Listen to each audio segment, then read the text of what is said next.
My name is Natani Hanley. Thank you guys for joining in again. This is the American Indian podcast, where we just kind of discuss different issues that we notice within our Indigenous communities. I'm here today with two new members of the podcast. If you guys want to introduce yourself, you'd be more than... My name's Chelsea Irwin, and I look forward to doing this podcast. I'm David Ivan Trujillo. I'm also looking forward to doing this podcast and hopefully in the future keep listening too. Yeah, definitely. And maybe if you guys want to give a little bit of tribal background too, so that the viewers can see who's all being represented in this podcast today. Oh, I'm a member of the Rosebud Sioux tribe. I'm actually Hakai, or mostly commonly known as Yaqui. We're actually gathering this weekend for beginning of a festival. So everyone's welcome to come out to Guadalupe, Arizona, where you can see some of our dances and traditions come alive. Definitely, and I know that one of the dances is going to be the deer dance that the Haki people or Hahaki people practice up until, I believe, it's Easter. Yeah, definitely. We actually we have several versions of the deer dance.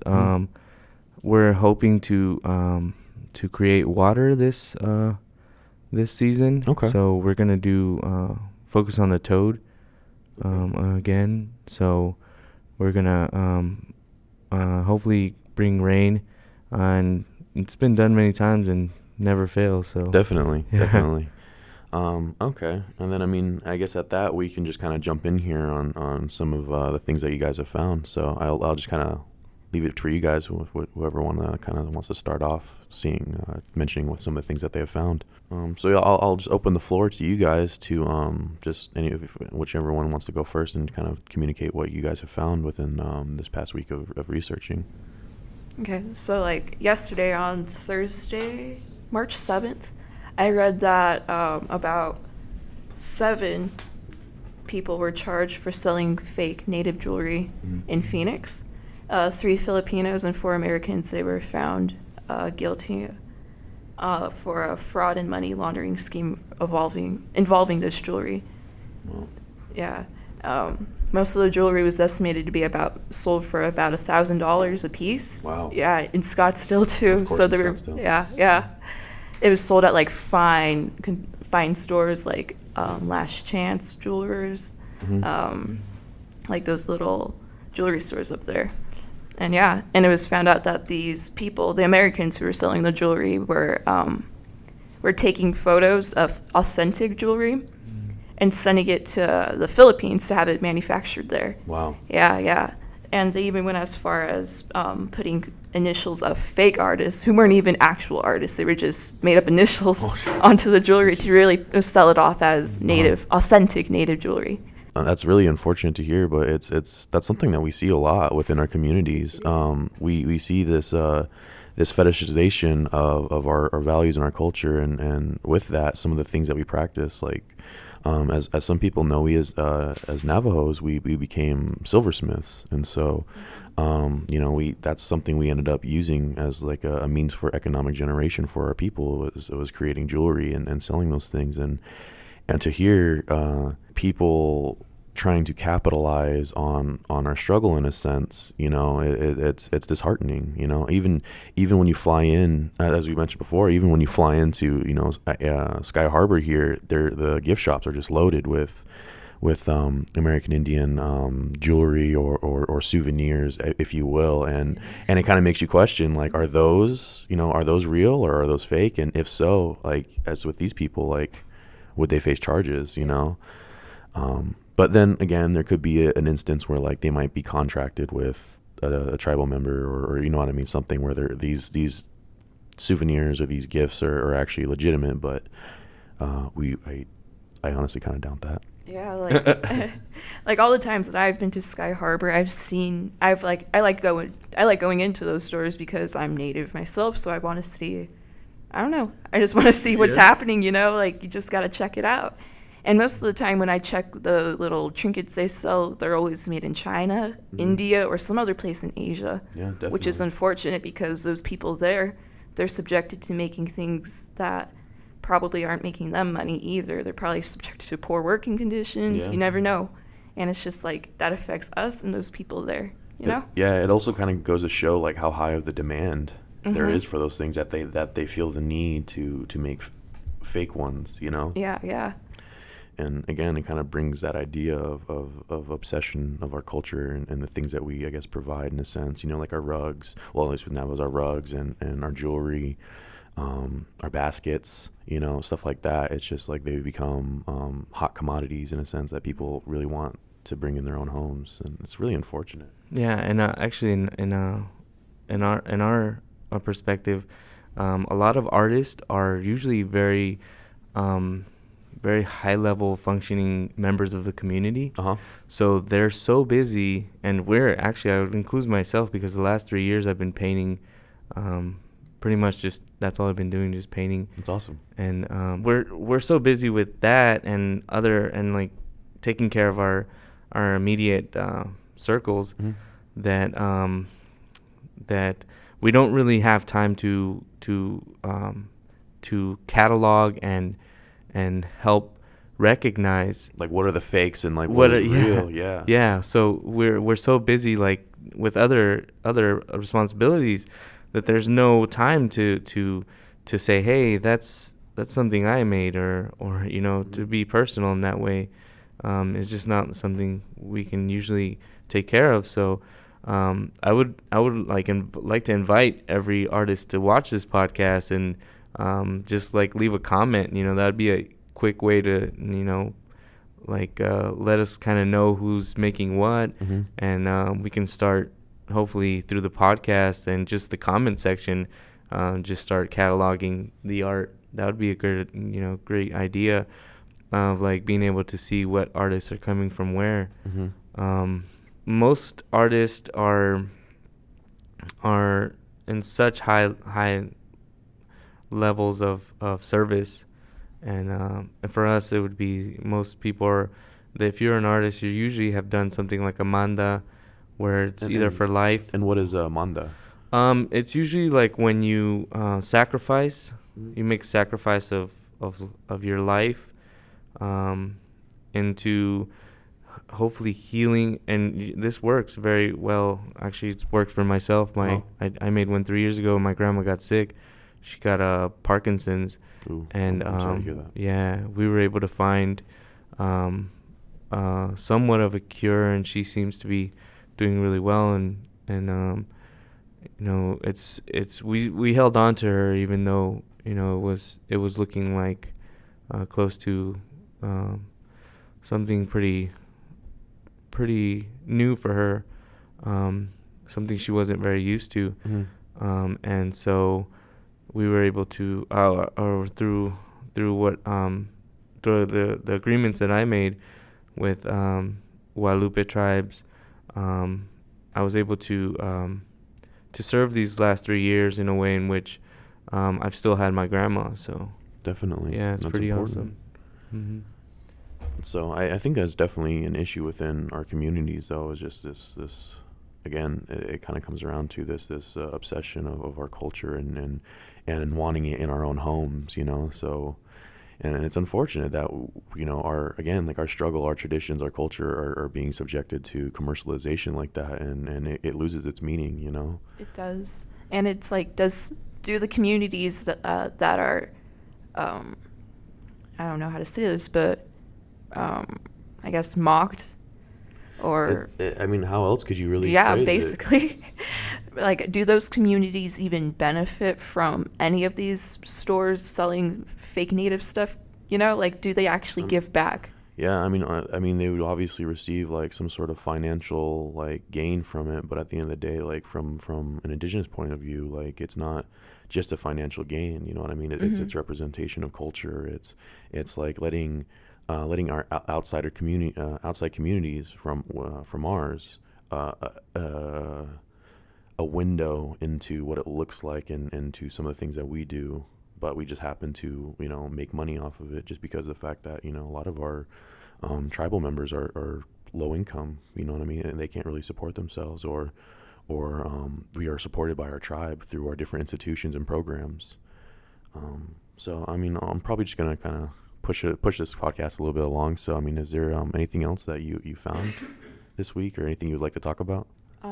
Actually, yesterday, in honor of International Women's Day, might as well just say it, I read that Deb Holland, the first Native American woman in Congress, she was the first Native American woman to hold the Speaker of the House seats, which I thought was amazing. And she talked about voting rights, how that should be more inclusive of people. Definitely. And how corruption in politics should be ended, how we should strive to work towards that. And then and what's actually really cool too is it's the first time, and if even ever, not just a long time, that we have someone within our representation that's willing and going to focus on what we as tribal people see as an emergency. So in other words, I've heard that, Deb Holland is very focused on setting up institutions and programs for victims and people, communities that are affected by missing and murdered Indigenous women and children. Something that you don't really see on like a larger scale. Like I think, you might see it in popular mediums, like Wind River, or or you might see in the news. But at the end of the day, it's a national emergency for our communities, but yet it's an emergency that's being ignored. But yet the real national emergency, according to the U.S., is one of dividing us and dividing tribal peoples from one another, and segregating us and bordering us off from the outside world, in a sense, and obviously there's so many more ramifications that go into that, like the tribes that are being split up, that are here and are also in Mexico. And it's just really unfortunate, but it's nice to see that, we not have just one, but two representatives that are of Indigenous descent that are dedicated to bringing these issues up to the Congress and getting them answered, and I know that they have a lot of backing. I know the Navajo tribe has started creating, or at least started the processes of creating institutions for the missing and murdered Indigenous women, and providing a support system for them, so that way they can cope and they can heal, And so it's really nice to see that we're starting to finally make changes and progress towards our well, at least just being recognized, and so it's really great. And it's funny that you touch up on voting, because she talked, like you said, she talked about having the voting process be more inclusive, and within our people, we had the incidences of being able not having the ability to vote up until quite recently. I think it was like back in they like to say that we got our voting rights like back in, I believe it was like the early 1900s or maybe the late 1800s. However, though, it didn't secure anything, because we were still being subjected to what has been seen in African American communities in regards to voting, where they would go, these voting polls would go out of their way to set up, I guess you can say, cantrips that would prevent us from voting. And so it wasn't until like back in the 60s or 70s, I believe it was, that they had to go in and create a new legislation that says, yes, we have the right to vote. You can't stop us from voting, because we are U.S. citizens. And so, we were the last people to get our voting rights, but yet we're the first to lose them, because as some of you guys probably saw within this last voting session, they decided to deem P.O. boxes as not worthy addresses, and they're, in other words, not really legal addresses to be registered as. And so, as you guys know, on the reservation, a lot of our people, they rely on P.O. boxes. There really isn't set like mailboxes and locations on the reservation. Instead, a lot of our people just have their mailboxes at local post offices, aka P.O. boxes. And so when that came through and they deemed P.O. boxes unworthy, that literally caused a panic within Indian country, because again, we were the last to vote, we were the last to get our ability to vote, and yet the first to lose it. And so now tribes were scrambling around trying to figure out, what can we do? How can we stop this? And what I thought was interesting was, instead of trying to fight the legislation or tackle that, and rightfully so, they decided to focus on answering or more so aligning with that legislation. So instead of, again, fighting the legislation, saying and trying to prove P.O. boxes are worthy, they instead said, hey, they instead went to the communities and said, hey, any institution or organization, they'll be willing to let you use their address as voting addresses or as registering voting addresses. So we had people of our community coming out and registering as voters with addresses of schools and organizations and just several different institutions, so that way we could be registered as voters.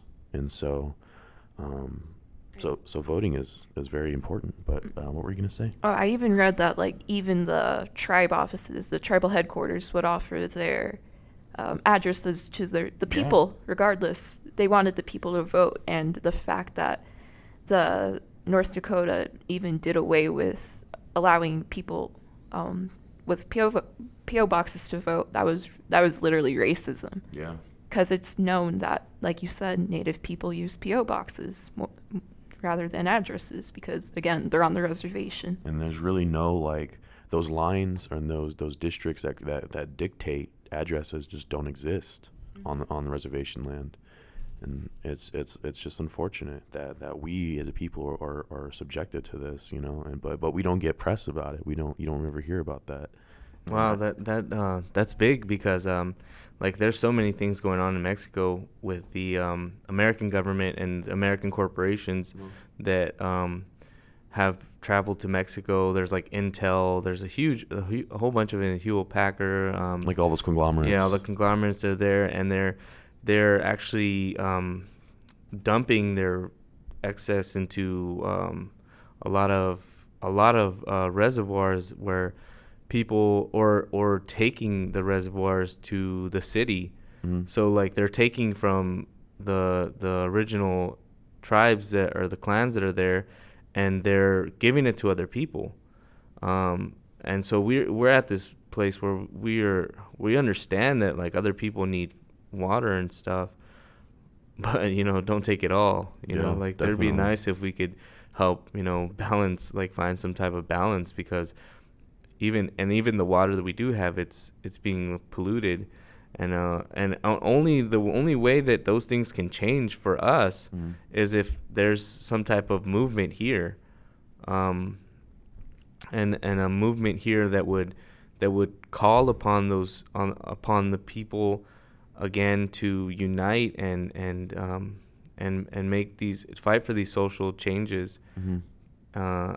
And just ask for them, especially the youth get together, students get together, and ask for these changes on a political level. And I think what's also important, though, is realizing all of our indigenous roots. Like you said, you guys need support from us here, because you guys don't have enough support to at least get your voices heard. Am I correct in saying that? Yeah, and not just that. I mean, a lot of us don't have insurance. We don't have papers. So, like, first of all, just to get to the voting poll, you got to worry about like getting pulled over and all this stuff, and then you got to worry about, am I healthy enough? Like have I seen a doctor, and am I healthy enough to go? So there's like all these things, all these other factors that we have in the way, and it's really like it's really just everybody has their own struggles, but they're in different agreements, different types of agreements, and like we're all these pieces to a puzzle that if we just fit together, we would become like so a much more broader image that could represent Definitely. what we're standing for, even here in this podcast, and what we hope to grow to teach. In Mexico, there's kind of a saying that like most other people know that to be humble isn't just because you have to be, but to have the right to do it because it's what's correct, right? Not to do always the right thing, but to focus on the ability to do the correct thing. It's a huge thing, and that requires freedom, and that's the kind of freedom that is being stripped from our people, especially in the South. And it's so simple, really. It's just finding out. I'm actually sorry, everyone. I didn't let you know more about my background. I've actually studied history for several years now at a community college level. I've done many protests and walks on my own and with other groups. And also I've worked 12 years in statistics for the NFL as a seasonal position. So there's a lot of work I've done when it comes to gathering, information. So there's many outlets that you can reach me at. I'll be at MCC most of this year. If you guys want to come out here to talk to us, we can definitely share our experience and our knowledge. And what I've noticed hanging with Natalie is that Natani, sorry. It's okay. Natani is that we have a lot of the same customs. We have a lot of the same ideas, and through studying history, I've realized that it's really just and studying Aztec culture as well, and the stories, the creation stories, and all the beliefs, is that it's really just a backwards crawl into back to where we belong. Definitely. Yeah, and to come together, and so it's really not that difficult. It's just we must communicate. Mm-hmm. We must communicate what we feel, and what we're perceiving, and not be and do our best to be positive about it. Yes, remember the past in a way in which it can guide us towards an efficient movement to that backwards walk into up to the north and to where we can gather. Mm-hmm. And at a government level, there's a lot of schisms, like you say, that are being shared or put into mainstream that are preventing that actual movement. And first of all, the communication, and a lot of it has to do with our diet, what we're eating. Definitely. The fact that we've forgotten what to eat. Mm-hmm. Let me just piggyback off of that. Yeah. That's definitely something we see in our community, because it's like we have this undying patriotism for fry bread. It's something we rap all the time. Bluebird. That's what I'm saying, bluebird flour. But at the end of the day, not everyone realizes the history behind fry bread and why it is the way, how it came to be and why we eat it. But and not only that, but people tend to forget the ties to colonialism and the attempt at a genocide and assimilation of our people, and how we were forced to create that out of need. But as you said, we get caught up in that, and we forget, that our people, we ate squash, we ate corn, and fry bread, and like fish and all that stuff is super out of the realms of our traditional diet, but obviously, as if you go north, it's different. And I think that's definitely important, is for tribes to kind of take back our diet in a sense. And because it, like you said, as I've been talking to you, it's also been eye-opening in regards to seeing how much, food has, not really, food like produce and all that has how much of the connection there is between ways of living and how we go about, going through our life, because I've seen I don't want to say dependency, but the idolizing of corn within Aztec culture and what it all means to the Aztec people is fascinating to me, because some of our tribes here in Arizona are also like that. We idolize corn and all that's done for us, even so that it's even found its way into our traditions and our ceremonies. You know what I mean, and what it represents. Just a little example would be with the Navajo tribe. We have tutadine, which is corn pollen, and it's what we use to pray or to bless or to cleanse.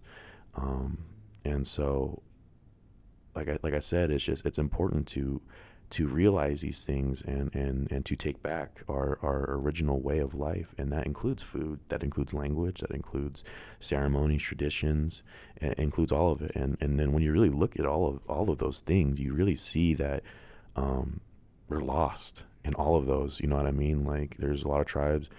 It wasn't until, like, recently there's been movements to take back food, and there's been a lot of professional culinary chefs that have based their entire career on reinstituting traditional food groups to tribes, and so a lot of it's very like simple. Also, some people are complicating. I've heard of stuff like that, and I would just like to say, like, go back to like the 60s, and like when the whole Chicano movement started. Excuse me.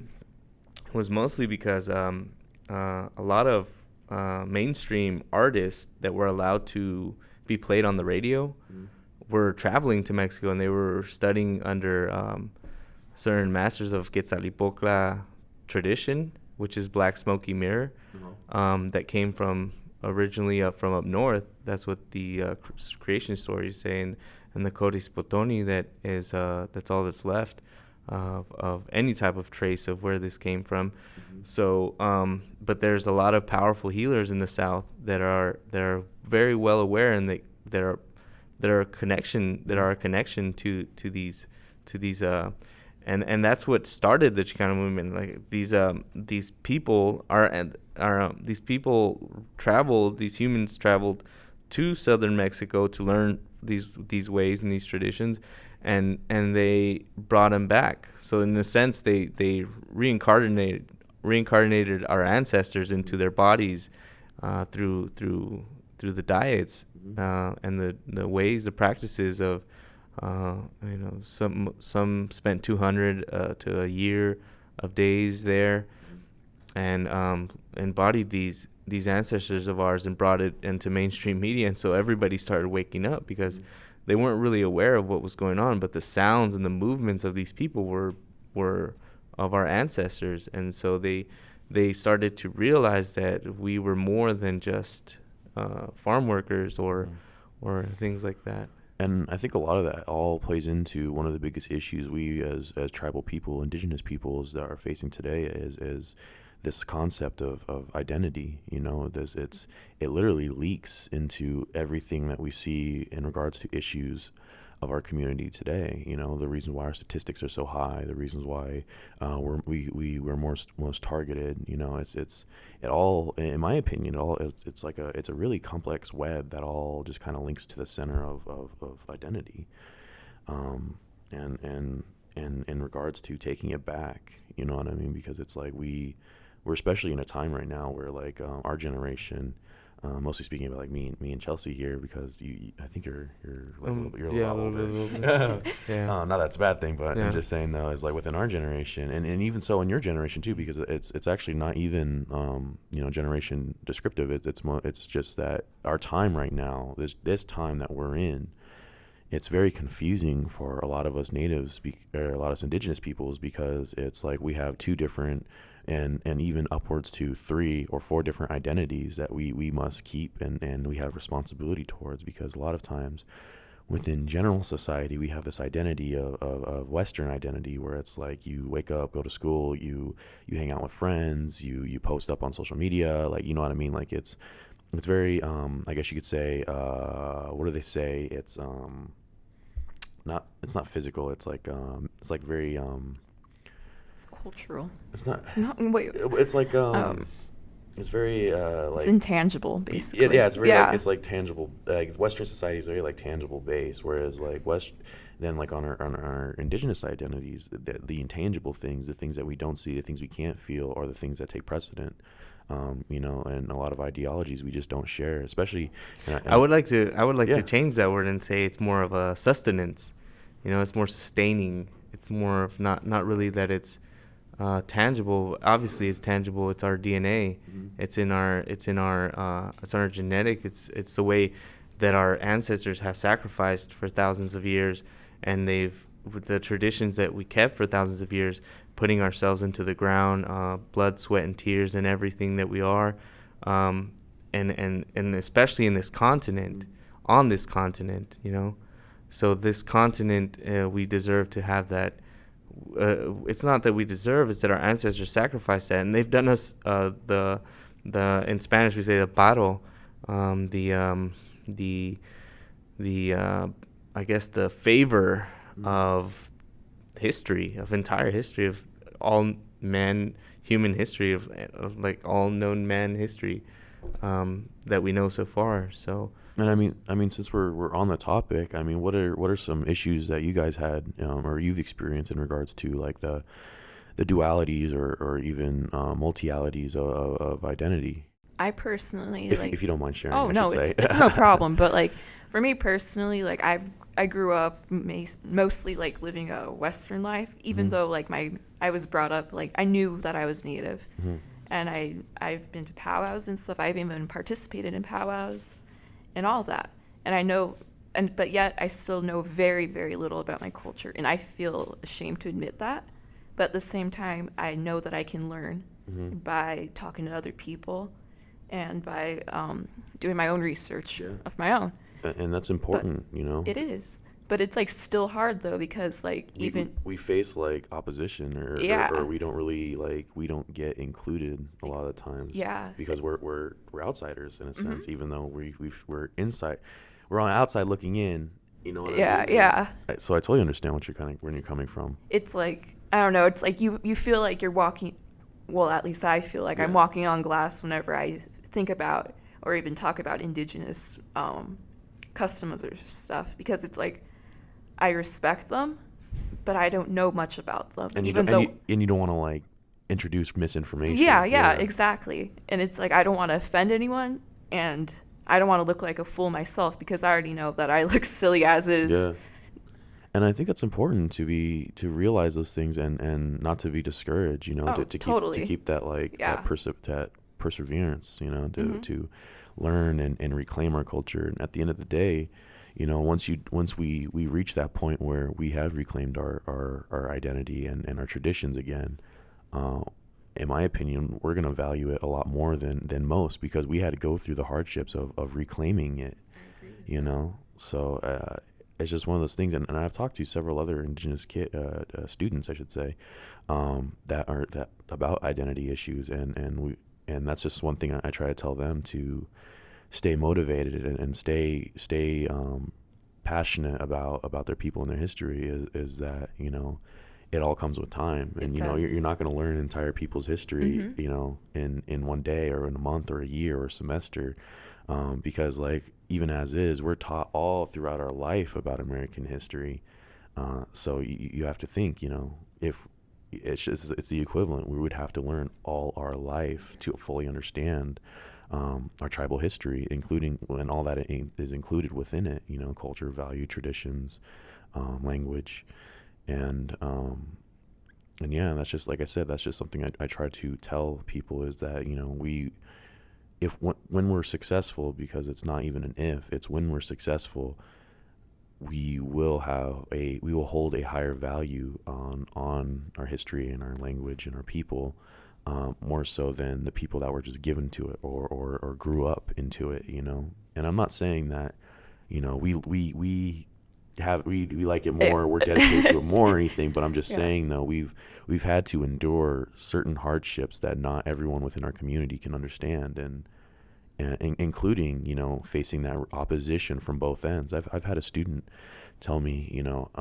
saying that I hated going to school because I felt like I wasn't brown enough to hang out with the Native kids or my people, but I was not, I was too white in a sense to hang out with my own people. But then on the other end of the spectrum, I'm too brown to hang out with the white people, you know, or not really white people, but just hey mainstream. Man, I'm red. Me too. But that's what I'm saying, though, is just like we have those added hardships from just receiving from both ends, you know, and that alone, I feel like, kind of puts us in a position of not privilege, but of understanding, of a deeper understanding, and more dedication to our identity.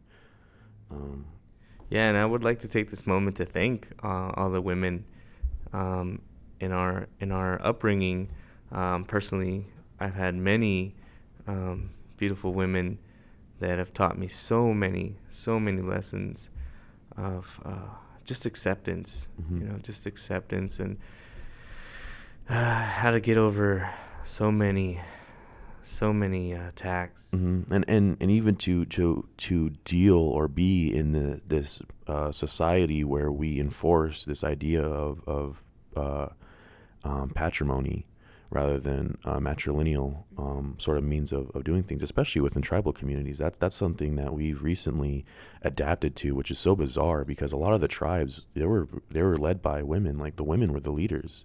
At the end of the day, we might have sent men to represent the tribe because that was more so us trying to acclimate to Western society. Because the woman told them to go. Yeah, exactly. And just an example is look at the Treaty of 1858 with the Navajo people. When we were marched off to Hawildi, and we created Barboncito was able to draft up or at least have part of this treaty where he was able to secure our home here on the Navajo reservation in Arizona. A lot of people don't really mention or acknowledge the fact that all of the communicating and brainstorming was done from the women of the tribe, and then Barboncito just went and represented and parlayed or relayed the information, because if they heard it if the Western society heard it from a woman, they would laugh. They wouldn't even acknowledge it. They would say you're wrong because that's the way they grew up. That's the way their ideologies are set, not ours. And so, again, it wasn't until recently that we started to, feel the dangers of toxic masculinity, of the dangers of being a patrilineal society, and it's wrong. It's literally, for lack of better words, it's ass backwards, just because it's not something we ever practiced before, but now it's pervasive within our communities. But if you guys don't mind, if we could just kind of take the time real quick to just do a moment of silence, and for in honor of National Women's Day, as well as all the murdered and missing Indigenous women that are still not found today.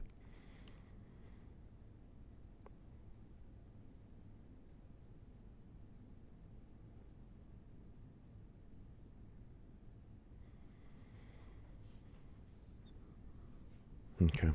Thank you guys. I really appreciate that.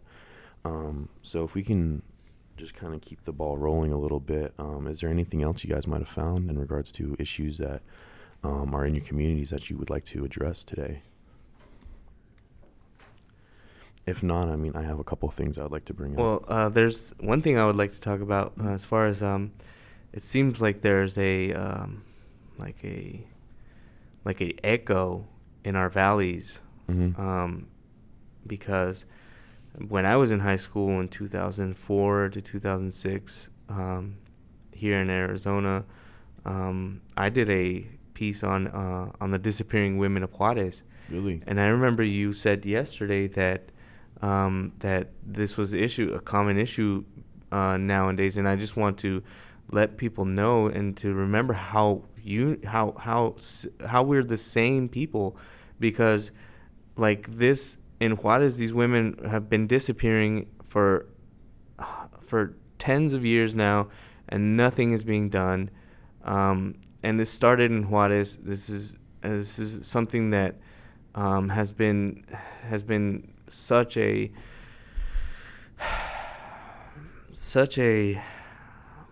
issue that it's affecting the growth of even the northern town, El Paso.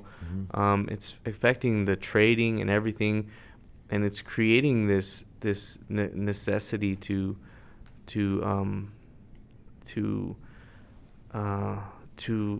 question each other in ways that weren't natural for us, as far as relatives, as cousins, as sisters and brothers.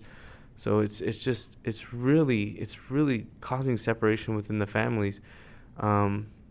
We need to gather the men that are able to serve and heal them, so that they can help chaperone these women to their job sites and things like that. and where they're going. I like that you mentioned the Two-Spirit powwow that's coming. That Let me just mention that real quick since you brought it up. Yeah. So there is going to be the first ever Arizona Two-Spirited powwow, and it's going to be taking place at South Mountain Community College. So this is going to be from noon to 5 tomorrow, March 9th. So if we can just get everyone to come out, that'd be great, just because it's supporting our Two-Spirited people.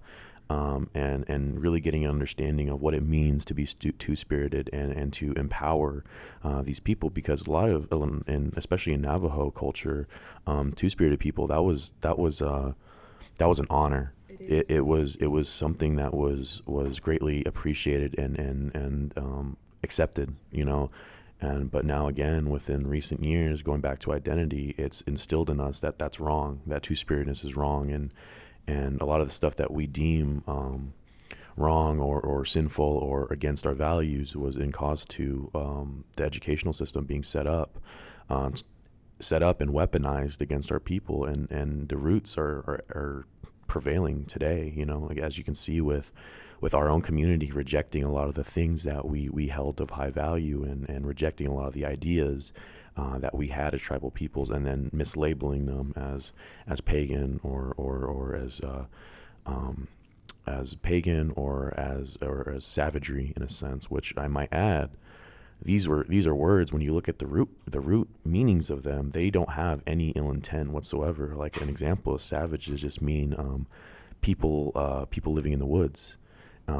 But yet we weaponize these words, just as we have weaponized the word aliens of nowadays, to purposefully create bad imagery and associate them with things that their culture, whoever's doing the judging, that their culture's values as well. I think that, like, colonialism overall, like, it was a bad thing. It is a bad thing. Definitely. No doubt about it. And, like, even today we still are dealing with the symptoms of it, the roots, the results of it. Mm-hmm. And it's like the toxic masculinity, that's a result of colonization. Mm-hmm. And it's known that that natives, we were mostly, for the most part, matriarchal societies. Mm-hmm. And it was a new thing that the colonizers brought into our nation, was the idea of a patriarchy. Mm-hmm. And that's how our society is still set up today. Our Definitely. media is mostly ran by men. Pop culture is mostly made by men. And Mm-hmm. a whole bunch of other things are made by men. And that's very scary, because as we're moving on, people are going to want this to change. Mm-hmm. But that's good. But it's just, we have to, like, come together and talk Mm-hmm. and do what we can to end toxic masculinity overall. Definitely. And it also goes to say that I participated in the Native Men's Conference here on MCC campus. I think about I don't think, was it last Friday? It was. It was? Okay. Yeah. Okay. So if it wasn't last Friday, it was the Friday before that. But it was just really amazing to go out and see all that, just because they talked about stuff like that, and they brought up this issue that was super cool, because they talked about how toxic masculinity. They would say that, we as a people never believed in bottling our feelings. That, you know what I mean? We never thought about not being able to communicate or looking down on fellow members of our community just because they cry. And so but however, though, what we did, when you look at our ceremonies and our songs and our traditions, those are us revealing our feelings and letting all that stuff out. So this idea of bottling everything up and being deemed unmanly or whatever you would want to say is preposterous, because of the fact that, again, we as Native people, we've always shared our feelings. We've always talked about how we feel. And as you said, that whole idea and that whole way of dealing with those things is a symptom of colonialism that we see here today. And the biggest thing I would say is acknowledging that. It's hard to acknowledge that, to acknowledge that you're urbanized and that you're separated from your culture, but it's something that we do need to realize as Indigenous people, because if we don't recognize it, then how do we go about creating solutions for these symptoms, or how do we cure this illness, you know? And so it's just really unfortunate that, you know, we tend to live in a society where we willfully participate in ignorance, because it's deemed too hard, or it's depressing, or you know, whatever the excuse is. But it just plainly boils down to just willful ignorance. You know, they willfully participate in ignoring these issues because it makes them feel a certain way that they don't agree with, which you know, shouldn't be. You know, these feelings should be understood and nurtured and fostered, so that way they become an understanding, you know, rather than a misunderstanding. But thank you for bringing that up. You know, I know that, you know, missing women's and children too are prevalent within your community, not just here, you know, in our communities. And, you know, for this podcast, that's what this podcast is for, is to talk about our issues and to also show the similarities between our communities, because we're all tribal peoples. You know, we all come from tribal backgrounds, even though those the values of those range from all kinds. You know, it's a vast plethora. It doesn't change the fact that, you know, we are embedded in certain tribal traditions that have always prevailed through tribal peoples, whether you go north or you go south. But there's certain values that have always been kept. And that's important. It was nice talking to you guys and really getting an understanding of both of your guys' communities, because it goes to show that with this podcast that there's a lot of similarities between our people, and we have to recognize that and come together. Because as you said, you know, we can't really expect to get our voices heard when it's just us talking about it. So we need to reach out to our other fellow indigenous communities as well as outside communities, because our voice is so small. Like here, at least here in the United States, the native peoples only make up 2% of the population. We make up a very, very small amount of the population. Yeah, honestly. It would be like, let's see, it would probably be like 14 million. Yeah. And so that alone, like that's not enough to get our voices heard. No, but if we can unite, exactly. If we can unite and increase the percentage, then we're bound to get our voices heard. Yeah. So with that, I'll have to unfortunately wrap up this podcast and kind of stop these really awesome discussions. So with that, we'll have to sign off. And this has been the Indigenous Peoples Podcast, supported and sponsored by the new Media Lab here on MCC campus. And my name is Natani Hanley. My name is Chelsea Irwin, and it was an honor to be on this podcast. Thank you for listening.